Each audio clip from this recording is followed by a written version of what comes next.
sua presença. Tomara que a gente possa ter um bom trabalho aí nessa tarde, né, nesse horário dessa aula. Obrigado aí às pessoas que estão com a câmera ligada, Guilherme, Ana Vitória, e aqueles que puderem e quiserem, então, ativar suas câmeras. Isso ajuda a gente a gente não se sentir tão só, né? Porque é ruim se sentir só, né? Muito ruim. Ainda mais dando aula, né? Sabendo que tem aí, tipo, tem umas 30 pessoas e saber que na casa dessas pessoas pode ter aí mais umas tantas pessoas em cada casa, né? Então, saber que tem tanta gente e não está vendo ninguém, é muito ruim, mas tá bom. Certo? Então, meninos e meninas, nós estamos estudando um tema, e o tema que vocês têm anotado aí é O regime militar? Isso, ou ditadura militar. Para começar a conversa, Isis, qual que é a diferença entre dizer, foi a ditadura militar, ou foi o golpe militar, ou foi o regime militar? Qual que seria a diferença entre dizer essas palavras diferentes? Você sabe, Isis? Por que no lugar de falar regime militar, você não disse ditadura militar? Eu não me recordo muito bem, mas na antiga aula eu me recordo que um certo grupo chamava que era um golpe e outro falava que era um regime. Mas eu Justamente. nem lembro desse grupo. Certo. Dependendo do ponto de vista, né, professor? Depende do ponto de Aham. vista a qual você pergunta, se é um regime ou é uma ditadura militar. Né? De acordo com os esquerdistas, vamos assim dizer, né, a esquerda antigamente é a ditadura militar até hoje. E de acordo com aqueles, né, os mais conservadores, né, pensamento de direita, seria um regime militar. Só que a questão não é só esquerda e direita, né, Bruno? Porque Sim, tem exatamente, igual o senhor tinha seria, explicado. seria a Eu digo questão assim, de polarizado. contrários e a favores, né? Vamos dizer. Aí é claro que o único movimento bem organizado contra a ditadura é o Partido Comunista. Aí acaba que seja, né, dessa forma colocado, né? É uma consequência, na verdade, né? Nem é uma estrutura, é uma consequência. Mas então é isso, viu? Regime militar seria uma coisa natural, uma coisa boa para o Brasil, uma coisa interessante, se estabelecer um regime em que as Forças Armadas assumiram o controle do país e comandaram o país, né? Agora, quando fala ditadura, ditadura é uma coisa forçada, é uma coisa imposta, né? É uma coisa que não queríamos, mas, no entanto, ela está aí. Então, ditadura. E como é que ela chegou? Se for do ponto de vista dos apoiadores, ela chegou porque nós pedimos, né? Os deputados, que são os nossos representantes, organizaram um procedimento de demitir o presidente que não estava sendo muito bom para o momento e aí chamar as Forças Armadas para nos governar, né? Já o que é contrário diria o quê? Foi um golpe, né? Os militares deram um golpe e assumiram o poder. Entendeu? Então, ou seja, é bom pensar essas coisas aí. Eu estava tranquilo, viu, Isa? Foi até interessante perguntar agora, mas eu estava tranquilo que a gente simplesmente ia colocar essa pergunta na prova e que já estivesse clara para vocês, né? Mas eu acho que está esclarecido agora, né? Tá tudo bem, menino? Tá tudo entendido? Posso colocar na prova qual que é a diferença entre regime militar, ditadura militar e golpe militar? Vocês podem escrever alguma coisa sobre isso? Professor, o senhor pode explicar novamente? Então vamos lá. Regime é simplesmente uma opção por uma forma de acontecer as coisas, né? Estamos no regime militar. O povo quis o regime militar. É um consenso, sabe? É uma coisa interessante. As pessoas pediram. Agora, se eu digo é uma ditadura, eu não pedi por isso. Está acontecendo forçadamente. Está acontecendo de forma imposta. Não foi algo buscado por mim, nem querido por mim. Mas eu tenho que aceitar da forma que está posto. Ok ou não ok? Então, é, o regime e a ditadura. Essas são duas coisas diferentes dependendo do ponto de vista. De quem concorda e de quem discorda. Quem concorda vai chamar de, como o Bruno falou aí, quem concorda vai chamar de regime. Quem discorda vai chamar de ditadura. E a forma que assumiu foi por meio de um golpe, né? Quem fala isso é aquele que discorda do regime ditatorial.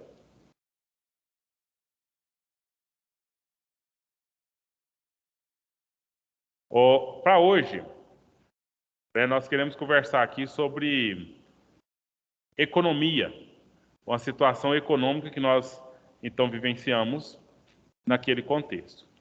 Se você conseguir colocar aí para a gente, por favor, economia, ditadura militar, e coloca a palavra milagre econômico. Milagre econômico. E aí a gente vai problematizar agora a situação para entender que milagre é esse, que situação é essa milagrosa, ou o que acontece no milagre desses. Certo? Então, olha só, gente. Nós estamos numa fase aqui no Brasil, né, uma fase muito boa, né?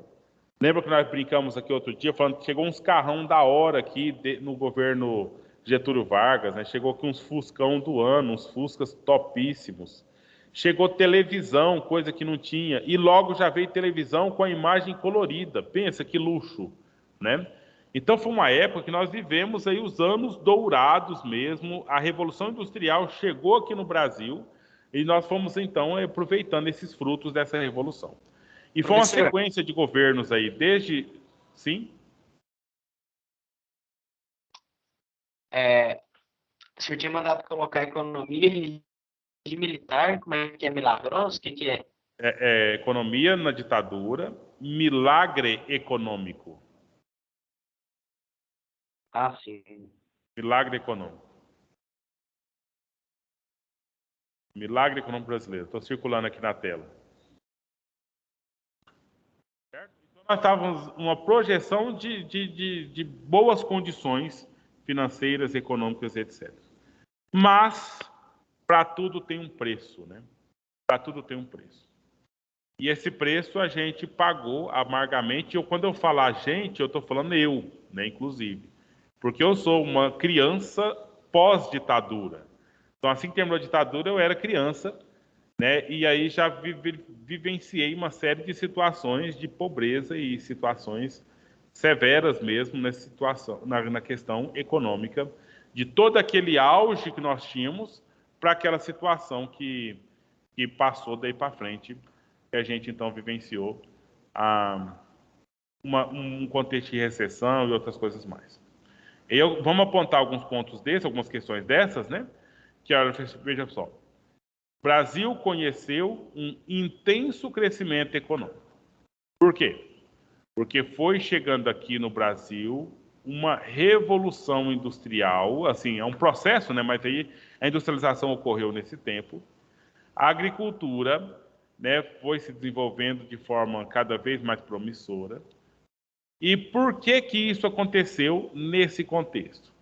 Devido à grande soma de investimentos realizados pelo Estado e também a chegada por aqui de empresas estrangeiras, as transnacionais, multinacionais, e essa diferença você vai perguntar para o seu professor de geografia.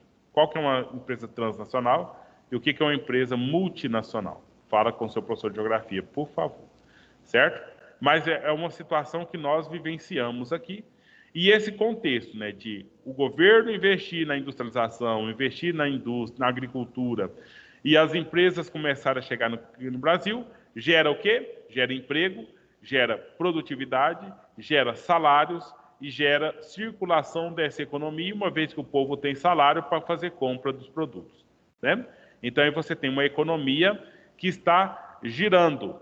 E é isso que todo governo busca, garantir o processo de produtividade do país, seja pela industrialização, seja pelo artesanato, seja pelo que for, mas o fato da industrialização traz também as ideias de tecnologia para a gente. Então, todo governo quer que o país produza, veja bem na questão econômica, pessoal, a empresa precisa produzir.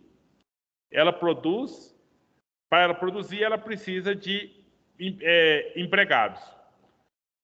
Os empregados, pelo fato de estar empregado, eles têm salário, que vai fazer com que eles comprem os produtos da indústria, da empresa. E aí você vai circulando, né? Aí vai ter gente mais comprando, tem que produzir mais, tem que empregar mais gente, que vai pagar mais salário, que vai poder comprar mais produtos. E comprando mais produtos vai necessitar que a empresa gere mais produtos, etc. E o Estado e o governo? O governo recebe os impostos desse processo todo, mas o Estado também tem que garantir condições para a empresa continuar funcionando, e o Estado também, o governo, tem que garantir condições para que as pessoas continuem empregadas e continuem podendo consumir, né? Então, Professor, sim. eu não entendi. Isso aconteceu após a Revolução? Isso aconteceu após a ditadura ou durante? Não, o fato da economia girar é uma coisa sempre, né? É normal que isso aconteça.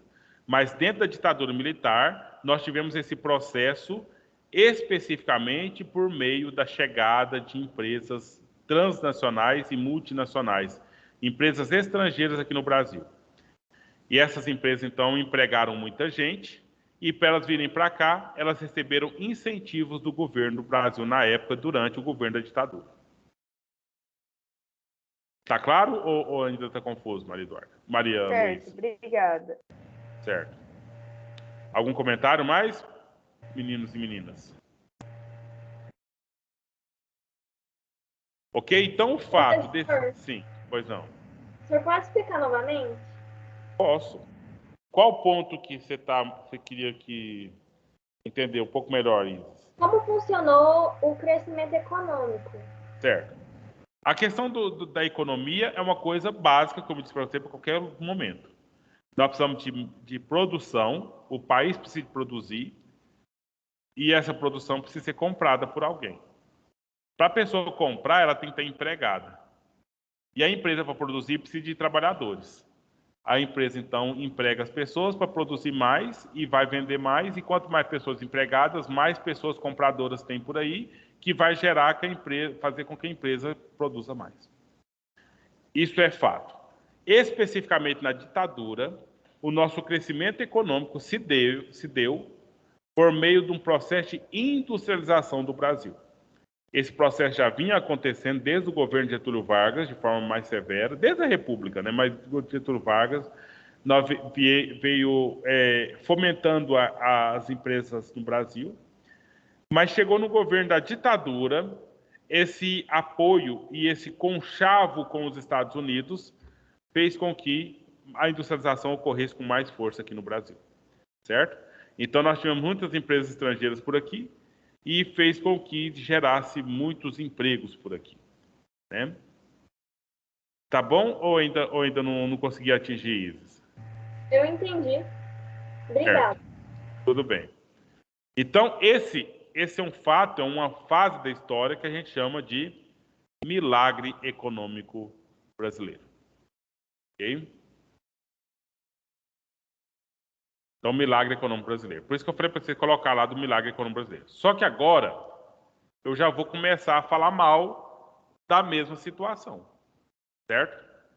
Porque tinha muito emprego, beleza. Empregava muita gente, beleza. Mas tinha muita gente para ser empregada. Quando tem muita gente para ser empregada, o que acontece com os salários, gente? Diminui? Diminui. Porque fica muito fácil só substituir o empregado. Se o João Pedro começa a reclamar, estou ganhando pouco. Não, João Pedro, então tchau, vai cuidar da sua vida, que eu vou empregar aqui a Ana Vitória agora. Se ela reclamar, Ana Vitória, o Enzo está prontinho para pegar a sua vaga. Né? E assim vai, diminuindo os salários. Olha assim, nós tivemos problemas, repressão aos movimentos trabalhadores. Então nós estamos na ditadura. Quem governa? A polícia e o exército estão nas ruas. Pensa um trabalhador fazer uma greve, fazer uma manifestação. Era direto para o camburão, né, que é o carro da polícia, e direto para a cadeia. Então, ou seja, não tinha movimentos trabalhistas, não tinha movimento de trabalhadores aí. Os salários estavam baixos. Entendeu? Pois possibilidade de reivindicação era mínima por melhores salários. Então, você tem, de um lado, um crescimento... Mas eu não entendo o motivo deles abaixarem o salário das pessoas, diminuírem. Não, é a questão de ter muita mão de obra à disposição. Entendeu? Tinha muito empregado, tinha muitas pessoas que podiam ser empregadas. Ah, tá. Então eles não se importavam tanto com o salário, né? Não, e aí mais que isso. Se os empregados não gostassem do salário, o que eles faziam? Fazia greve. Agora, na forma do governo que está, que é a ditadura, vai fazer greve para quê? Você quer ir preso? Entendeu? Então, simplesmente, o salário está baixo, está ruim, mas não vou reclamar, porque pode ser perigoso reclamar. Tá claro, Enzo?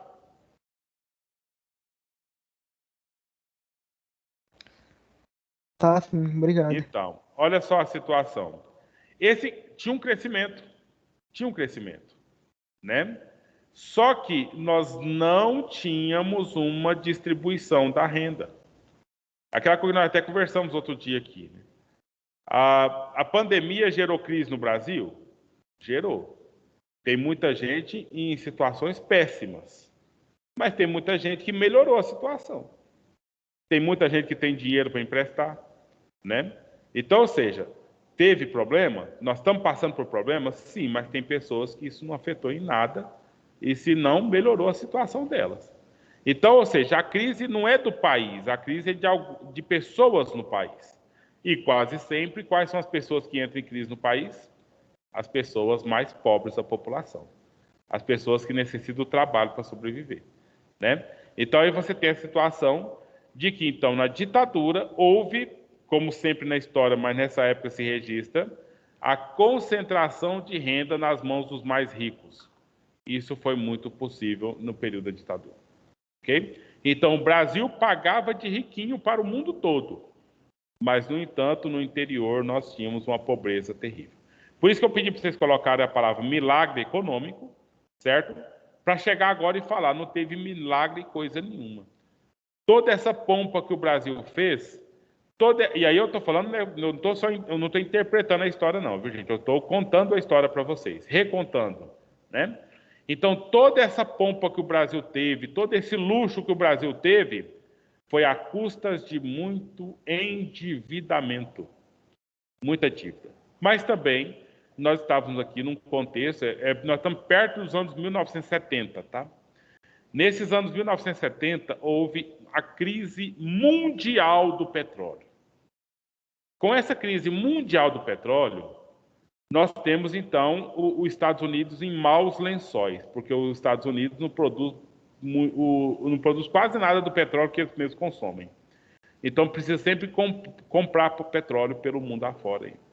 E foi quando, então, a Aliança Nacional do Petróleo, a ANP, lá, os países árabes, eles entenderam que eles podiam guardar o petróleo e vender do preço que eles queriam, e não simplesmente vender do preço que os Estados Unidos determinava que fosse o preço do petróleo. Então, ou seja, eu estava lendo um livro do Robesbal, parece que era coisa de 2,50 um valor lá, que eu não sei a quantidade nem de fato, mas era 2,50 dólares, Bruno.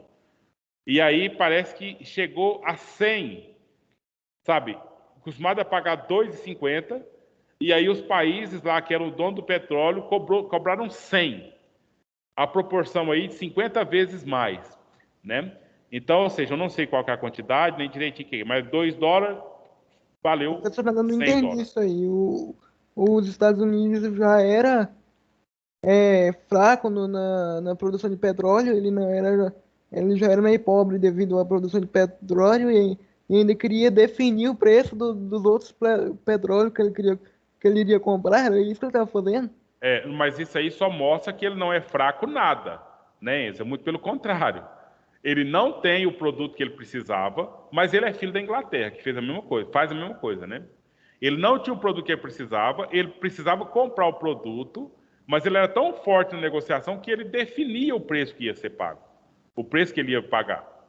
Até que há esse procedimento aí dessa Aliança Nacional do Petróleo lá com os países árabes, que então fala, Estados Unidos, ó, quem manda aqui somos nós, vocês, se quiser nosso petróleo, pagam o nosso preço, né?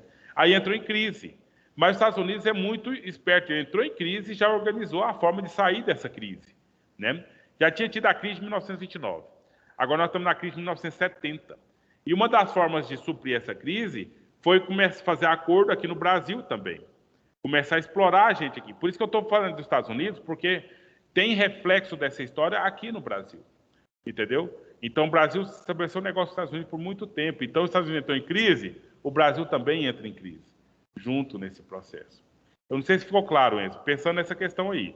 É porque é essa força de negócio que os Estados Unidos têm, e quando o negócio não dá certo, toma prejuízo, mas o prejuízo não fica só na mão deles. Eles dão conta de distribuir esse prejuízo também aí para os demais, para outros países que eles têm lá. Então, veja bem, olha só, os Fica sendo presidentes. uma hierarquia, né, professor? Como se fosse Sim. uma hierarquia, né? Os Estados Unidos no poder, né, no caso. Um Poder, domínio. poder entre aspas, porque ele dominava todos, assim, nessa época ele estava em crise, mas ele fazia as pessoas fazer aquilo que ele queria que fizesse, né, no caso, né? E aí, assim, os Estados Unidos comandava a Revolução Industrial, nesse contexto já. E nós estamos aí na segunda Revolução Industrial, né? Então ele comandava e precisava do petróleo para fazer as máquinas funcionar. Isso é fato, né? Fato preponderante. Agora, então, nesse contexto aqui, no Brasil, 1970, 74 em diante, né?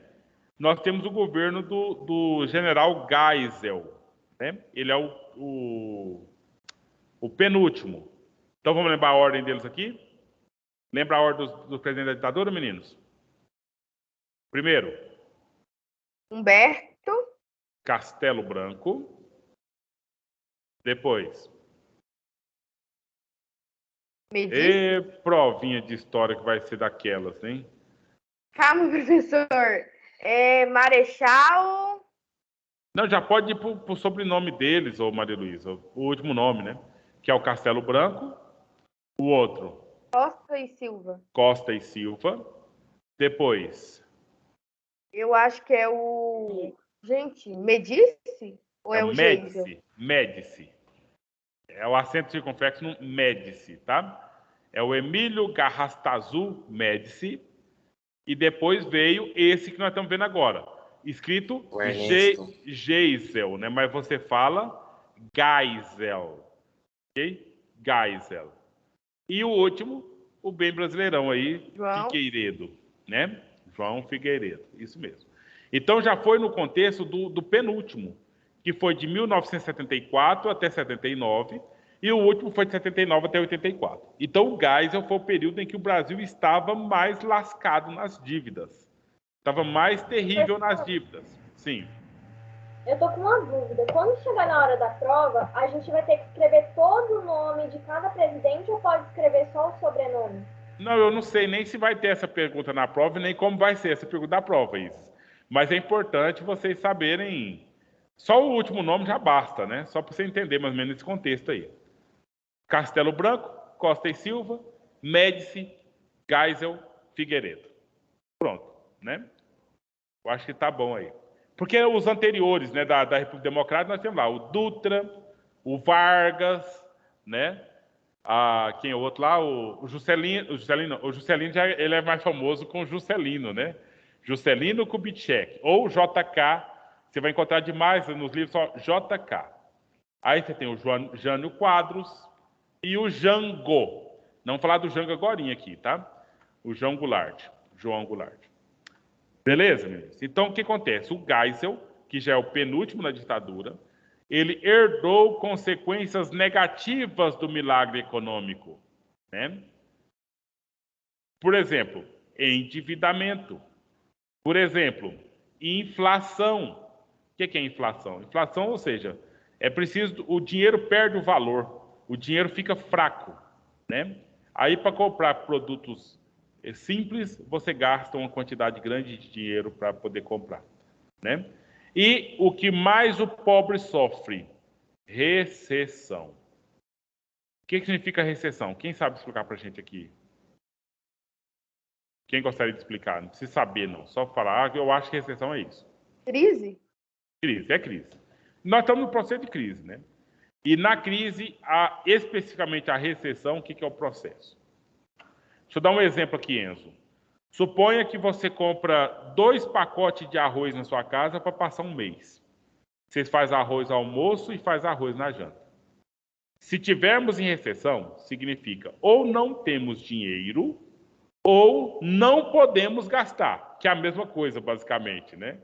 Ou seja, tem pouco dinheiro e não pode gastar, ou não tem dinheiro e não tem como gastar. Aí suponha que você vai lá e consegue comprar um pacote de arroz. E agora, chega em casa, família, agora vamos fazer arroz no almoço e nós vamos jantar se sobrar. Se não sobrar, não tem janta de arroz, não tem arroz na janta. Isso é recessão. Ou seja, nós só vamos comprar esse pacote e pronto. Ah, mas não tem e pronto. E aí fez com que os pobres que já estavam com situações difíceis, né, porque baixos salários, etc., fez com que isso tornasse uma coisa comum no país, sendo de forma alastrada, né? E aí o que acontece? A inflação, o endividamento e o probleminha dos Estados Unidos, a crise internacional do petróleo. Tá vendo? O petróleo é lá das Arábias afora, mas os Estados Unidos têm dificuldade em comprar e o Brasil que sofre as consequências. Aí pensa como é que é esse giro aí. A recessão é justamente esse processo, meninos, de parar a economia. Como é que é a coisa feliz? A feliz é quando a economia gira, né? A empresa produz, vende o produto, tem que produzir mais. Para produzir mais, emprega as pessoas. Empregando as pessoas têm salário. As pessoas com salário vão comprar mais. E a indústria vai produzir mais e vai empregar mais pessoas. Assim vai, entendeu? Na recessão é o contrário. A empresa para de produzir porque as pessoas param de comprar, porque as pessoas param de ter emprego, porque param de ter salário e para tudo. Né? Vai parando. E até que você fica aí sem condições nenhuma. Ok? E aí o Geisel viu que pela economia já não tinha muito jeito mais a condição do Brasil.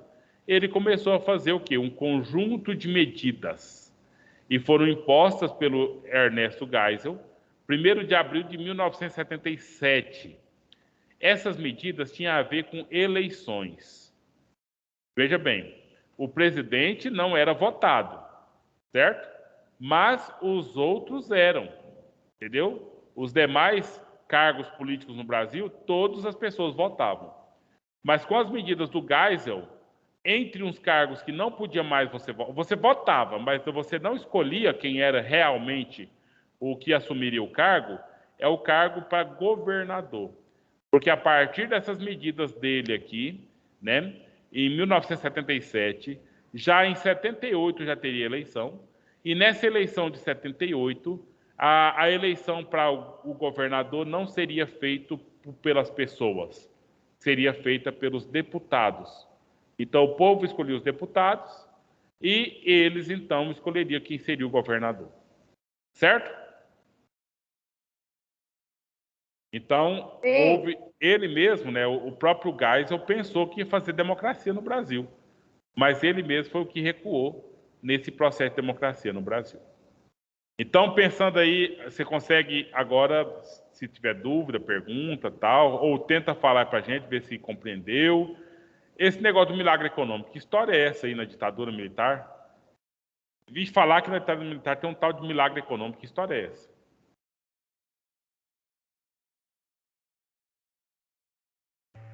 De milagre não teve nada. Sei disso. É um milagre muito restrito, né? Pouquíssimas pessoas puderam, de fato, usufruir desse milagre econômico. E o Brasil, no grosso modo, Professor, identidade, etc. Sim, Maria Luísa. a gente pode falar que esse milagre, entre aspas, foi uma coisa que ia acontecer por causa da Revolução Industrial, mas que muitos consideram como um milagre. Mas de todo jeito ia acontecer ou não? Não, era uma tendência, era uma sequência aí de fatos, né? Mas poderia de alguma forma ser planejado. Só para confirmar aqui, eu mostrei para você na última aula a ponte Rio-Niterói. Você lembra de ter visto? Aquela ponte que atravessa do Rio de Janeiro para o litoral? Não, professor. Não? Então, ou seja, ela é um exemplo clássico de obras faraônicas feitas no período da ditadura. Né? Obras muito bem feitas, claro, mas que também que custou muito caro. Oi. Se eu não tinha mostrado, eu já vi falar dessa ponte. É uma ponte grandona, essa ponte do Rio Niterói. Eu vou mostrar para vocês aqui. Olha só, vamos mostrar aqui primeiro essa parte aqui olha quanto concreto, gente. Essa ponte ela tem 13 quilômetros. Aqui você tem uma baía Bahia com I só. Sabe o que significa Bahia, meninos? É uma entrada de mar dentro do continente. Vamos voltar aqui e olhar na forma do mapa. Aí você vai ver por cima.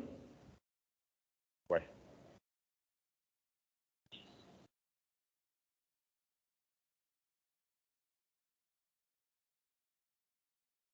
Tá carregando ainda, né?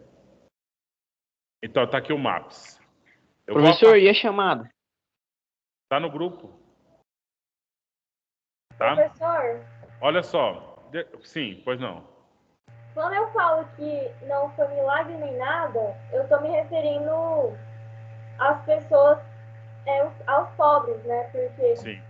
foi mais favorecido muito, muito mesmo para os ricos, pelo que eu entendi. É esse que é o ponto. Esse que é o ponto chave, né? Então, gente, olha aqui. Aqui é o mar, o oceano, né? Oceano Atlântico. E aí tem essa entrada dele aqui. E daqui é o Rio de Janeiro. E daqui é Niterói. Então, essa ponte de 13 quilômetros feitas aqui, né? Vamos aproximar um pouquinho mais, vamos ver satélite. Vamos andar em cima dessa ponte para você ver o tanto que ela é top. E logo nós já vamos encerrando, tá? Olha só. Então aqui você está vendo, olha, 1, 2, 3, 4 pistas de cá e 4 pistas de cá, né? 4 pistas de cá, indo e voltando aí, a BR-101, a BR que cruza todo o Goiás, o Brasil, né? O litoral brasileiro, quer dizer. Então, veja, uma obra faraônica mesmo, que gerou aí muitas dívidas e etc. para o Brasil, mas foi uma obra muito bem feita, né? Isso está dentro do Isso contexto. na época de Geisel?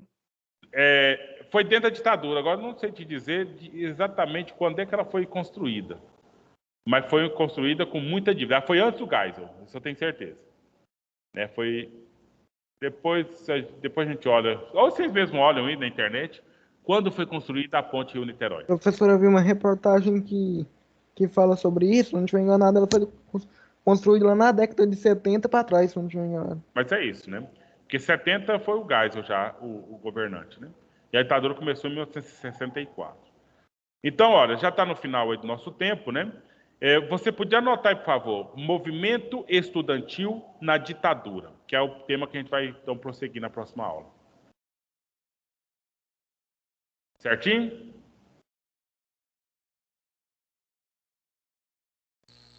Professor, Fala de novo, por favor. Movimento estudantil na ditadura. professor, e o blog? Não tem outra essa não, né? Ou tem? Não, tem que organizar lá, assim que tiver eu aviso para vocês. Tá bom. Ah, sim. Professor, boa tarde, tá? Muito obrigado. Boa Até tarde. a próxima Boa aula. tarde, Estudantil da ditadura, professor. Movimento estudantil de estudantes, isso. Tchau, professor. Boa tarde, Tchau. professor. Boa tarde, tudo bom? Professor, na ditadura, Isso, na ditadura. Movimento estudantil na ditadura. professor, e a chamada? Tá no grupo, eu já coloquei no grupo do WhatsApp. Tá bom.